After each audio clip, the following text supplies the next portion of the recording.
My sister demands I postpone my wedding for her divorce recovery. Parents skip my big day and toss out my belongings. My whole family is upset with me. My name is Lexi, and I am 27 years old. Please listen to my story before passing judgment on me. Rose, my 32-year-old sister, was divorced a few months ago. I've been making an effort to support her during this difficult time. However, Rose and I have never been close. If I'm being completely honest, her version of sisterhood was lacking for years. She and her small circle of friends tormented me, and my parents did nothing to stop it. In my family, I always felt alienated. Let's fast forward to Rose's divorce a few months ago. She's been a complete mess. She had to return to live with our parents since she was unemployed. It didn't matter to me because I don't see my parents or Rose very frequently, and we are not close. The problem is that I always felt like the odd one out, even as a child. The golden child was Rose. My parents loved her, and she did everything perfectly. Straight A's, prom queen, Miss Perfect. In the meantime, I was the challenging, disobedient one. I got into fights, disobeyed curfews, colored my hair outrageous hues, and more. The way Rose used to make me feel, however, was the worst.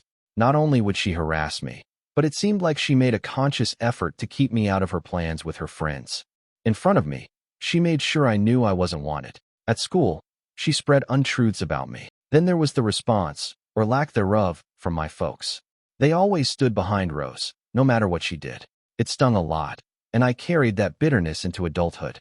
I recall telling them once about the things she said to me, and they dismissed it with the comment, "Oh, that's just how sisters are." However, my 29-year-old partner, Joshua, proposed to me approximately a month after my sister's divorce. It was one of the most joyful times of my life. After all, I had been anticipating this for some time. After nearly 4 years of dating, Joshua and I had discussed marriage frequently. Therefore, it seemed as though everything was coming together when he eventually proposed. Even though my parents and I weren't particularly close, I notified them right away, of course. Perhaps, just possibly, this could be something that would unite us, I thought. Almost immediately, I went into wedding planning mode, thinking about venues, clothes, flowers, and all the other details. Sharing this time with my friends and the few members of my family that I truly get along with made me very happy. However, a few weeks later, my mother called. She told me they needed to talk to me about something significant, and she sounded serious. To be honest, my initial assumption was that it might have something to do with Rose and her entire mess after the divorce. I simply got a feeling that something bad was going to happen. So, kind of expecting the worst, I headed to their place the following evening. Sure enough, my mom revealed it as soon as I sat down. They wanted me to delay my wedding by 2 years, she informed me. Yes, 2 years. Because Rose had recently gone through a divorce. What I was hearing was unbelievable. My sister's divorce caused my wedding to be postponed? I thought she must be kidding because it was so ridiculous that I briefly burst out laughing. She was dead serious, though. She clarified that Rose needed time to heal and possibly find another partner because she was still devastated, and it seems my wedding would get in the way of that. I questioned my mother if she was serious as I sat there in shock. How could she possibly believe that Rose's romantic life was connected to my wedding? Was my wedding, one of the most important days of my life, supposed to be postponed because of Rose's poor choices? "We are family, and we need to support each other," was the famous line my mother used to strike me. She has said this to me countless times. Always, it's about standing by Rose. They seem to want me to be this quiet, helpful person in the background who always prioritizes her needs. I was unable to control my anger. I told my mother that I couldn't believe she had the audacity to ask me such a question and that this was really absurd. Then I simply walked away. I didn't want to be there and hear more of their guilt-tripping and justification. However, it didn't end there. Over the course of the following few days, my mother called me often, reassuring me that this was the appropriate course of action and that the family as a whole, not just Rose, was at stake. She insisted on bringing up the unfairness of Rose attending my wedding while still going through her divorce. However, when was life ever fair? Just because one individual is experiencing something doesn't mean that things stop. It's not as if I'm attempting to make Rose feel unhappy. All I want is to marry Joshua and begin a life together. My dad also became involved, which surprised me because he often stays out of this kind of drama. Using Rose's current emotional state and the fact that my wedding would be too much for her to take, he attempted to reason with me. He gave the impression that she would be severely burdened by my wedding, as though my joy would somehow make her even more unhappy. Again, though, I fail to see how it is my issue. I can't stop my life, especially to save her feelings, and I can't control how she feels. My parents continued to phone and harass me for days after that. Every time I saw their name appear on my phone, I knew there would be more of the same guilt trip over delaying the wedding.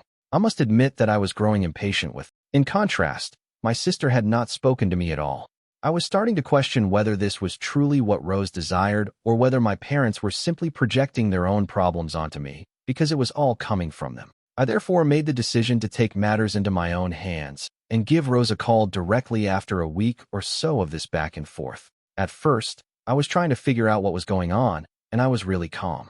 I questioned her directly if my parents were overreacting or if she was the one who put them up to this. At that point, she verified it. Yes, she did believe that delaying the wedding would be preferable. What was she thinking? She claimed that all of the relatives would question her about the divorce during the wedding, and that she wasn't prepared for that kind of scrutiny. I was taken aback. We were discussing the wedding, which was one of the most important days of my life. Even though I know divorce is a significant matter, why should her concerns about what others might think of her take precedence over my wedding? I politely explained to her that this was my wedding and that I didn't think anyone would be bothering her about something so private at a gathering that was meant to be about Joshua and me. Let's face it, people are too preoccupied with the wedding of the couple, the cuisine, the dancing, and their personal lives to pay any attention to anything else at the event. At my wedding, of all places, who is going to approach Rose and intrusively inquire about her failed marriage? Naturally, though, she refused to listen. She insisted repeatedly that she wasn't emotionally ready to deal with everyone, and that if I truly cared about her, I would think about holding off until she was more resilient and able to take the attention. I became more irate the more she said. At last, I simply explained everything to her. I informed her that whether she or our parents attended or not, the wedding would take place regardless of her feelings. She was insecure about people asking her awkward questions, but I wasn't going to let that stop me from living my life. I didn't have to cope with that. She did. I immediately contacted my folks and told them the same thing once I hung up. Look, I love you all, but I'm not delaying the wedding, I remarked. It would be wonderful if you could lend me your support. If not, I can understand, but whether you are present or not, the wedding is taking place. As expected, my mother broke down in tears and said that Rose needed time to recover and that I was destroying the family. However, I had already made up my mind by then. I had no intention of giving up. 3 weeks ago, the wedding did take place. Joshua and I got married, and it was lovely. I won't lie, it was difficult to walk down the aisle by myself, even though my parents weren't there. I had dreamed about that moment all my life, and I always saw my father being there. As I approached Joshua, I could see that broad smile light up his face. I realized that I was just doing this for Joshua and myself, not for my parents, Rose, or anybody else. And to be honest, that was sufficient. I was content with my choice. My closest friends and those who genuinely support us were all around me. After the ceremony, things became a little more tricky when we arrived at the reception. The majority of my relatives, including some aunts, uncles, and cousins who had not been involved in the drama, had arrived. However, they took note. They were definitely curious when they saw that my parents weren't present. Where are your mom and dad? Is everything okay? People began to inquire. I was aware that I would eventually have to explain the entire complex situation. I initially made an effort to sidestep the inquiries so as not to turn the day into a family drama, but the questions kept pouring in. I eventually sat down with some of my aunts and cousins and told them everything, including how my parents had insisted that I postpone the wedding, how they wanted me to put Rose's needs before my own, and how they ultimately decided not to attend when I refused to comply. I didn't mince words. I had had enough of acting as though nothing was wrong. They responded with a mixture of amazement and incredulity. Some of them were upset on my behalf, while others were appalled that my parents would even ask such a foolish question. Being able to finally tell my side of the story felt like a weight being lifted off my shoulders. To be honest, it was nice to have some of my family members comprehend the difficulties I had been facing.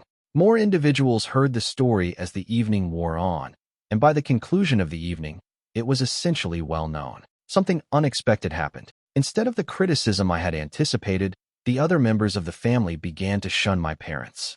It seemed as though the entire situation had made people realize how they had been treating me for years, prioritizing Rose and expecting me to always take a back seat to her. People started contacting me to offer their support, saying things like, "You did the right thing by standing your ground," and "I had no idea it was this bad." Then something even more bizarre occurred.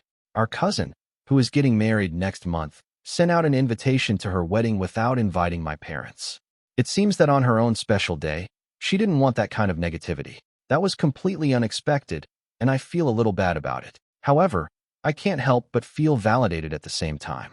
I felt alienated for years, as though I was the one who was constantly making trouble or not being sympathetic enough. However, people were finally beginning to realize that perhaps, just possibly, it wasn't entirely my fault. Joshua and I took a week-long honeymoon after the wedding, and it was, quite honestly, the nicest getaway I could have ever imagined. Away from all the family drama, we traveled alone to this lovely beach resort. For the most part, I just enjoyed the silence, without checking my phone. I was aware that my parents, and most likely my sister, would send me messages, but I was unable to handle them while on the honeymoon. It was time for us to unwind and begin this new chapter stress-free. Reality struck me hard once we returned.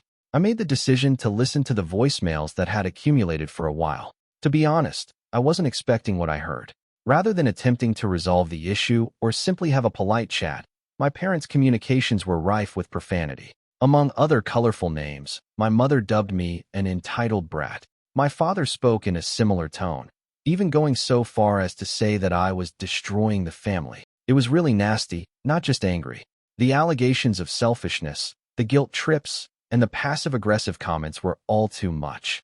I initially chose to ignore the messages in the hopes that they would stop after a few days, but that didn't work out. Actually, the situation just got worse.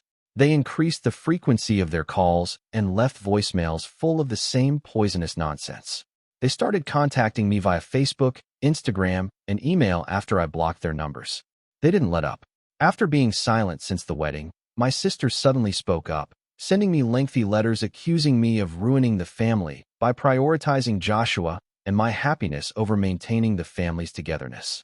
To be honest, it was rather draining. They even began using several phone numbers at one point in order to avoid being blocked. After I blocked one number, they would return with another in a few hours. I had the impression that I was playing a perverse game of whack-a-mole, except that toxic family members who couldn't accept no were the moles.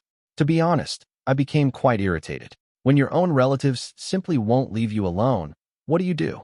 They would always find a way to drag me back into the drama. If I attempted to stand back and concentrate on my personal life, they seemed unable to accept that I was content without them and that I no longer required their continual affirmation or approval. I discussed it with Joshua, and he has been really encouraging.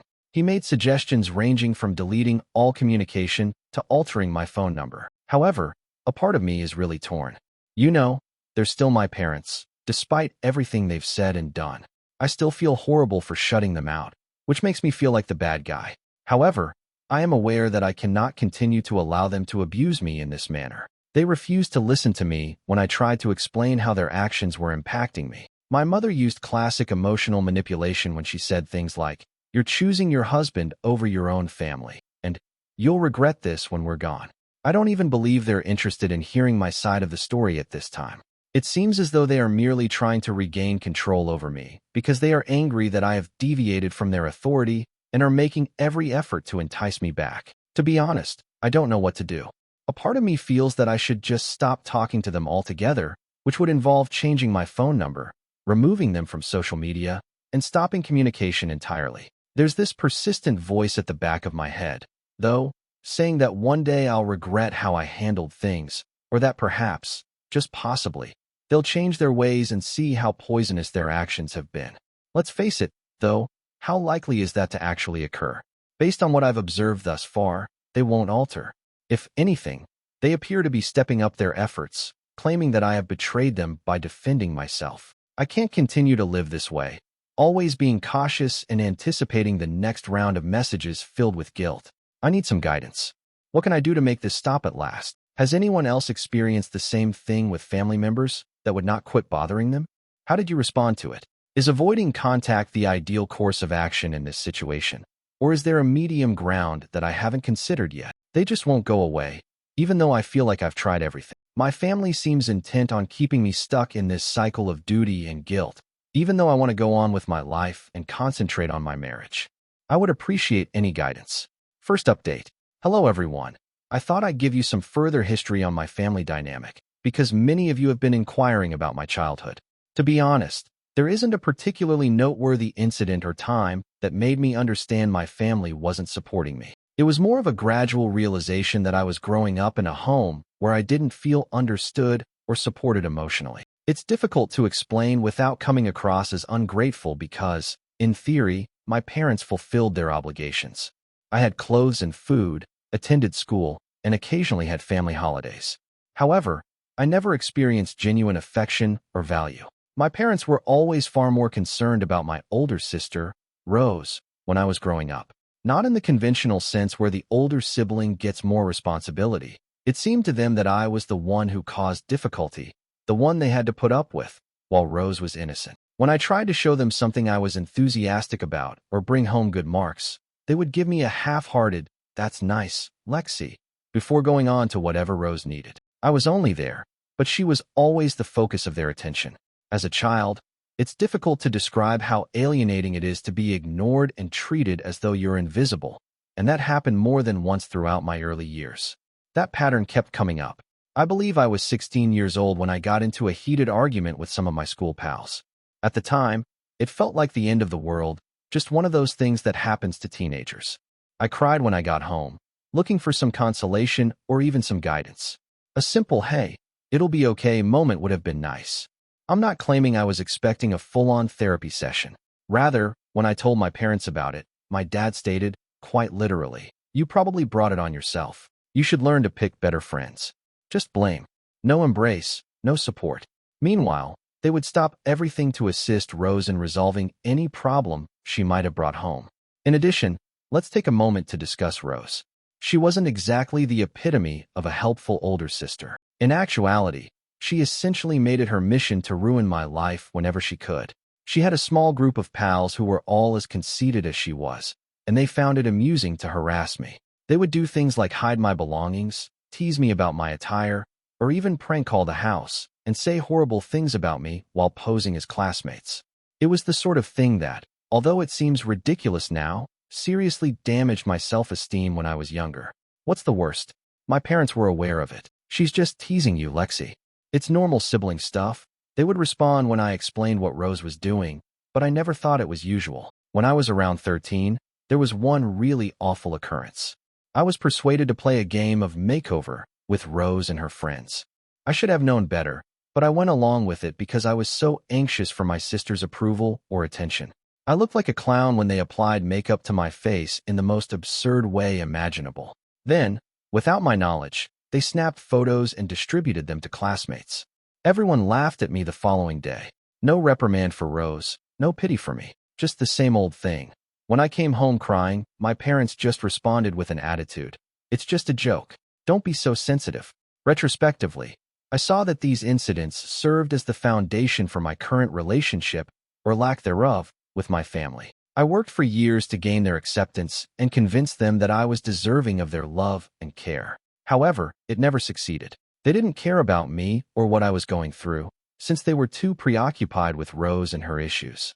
To be honest, I believe that's the reason I've grown into the person I am now, someone who has learned to be self-reliant and to defend myself when necessary. Because of this history, I had previously felt disappointed by my family. When the wedding situation arose, it was only the decisive moment. I had been the afterthought, the second choice, for years.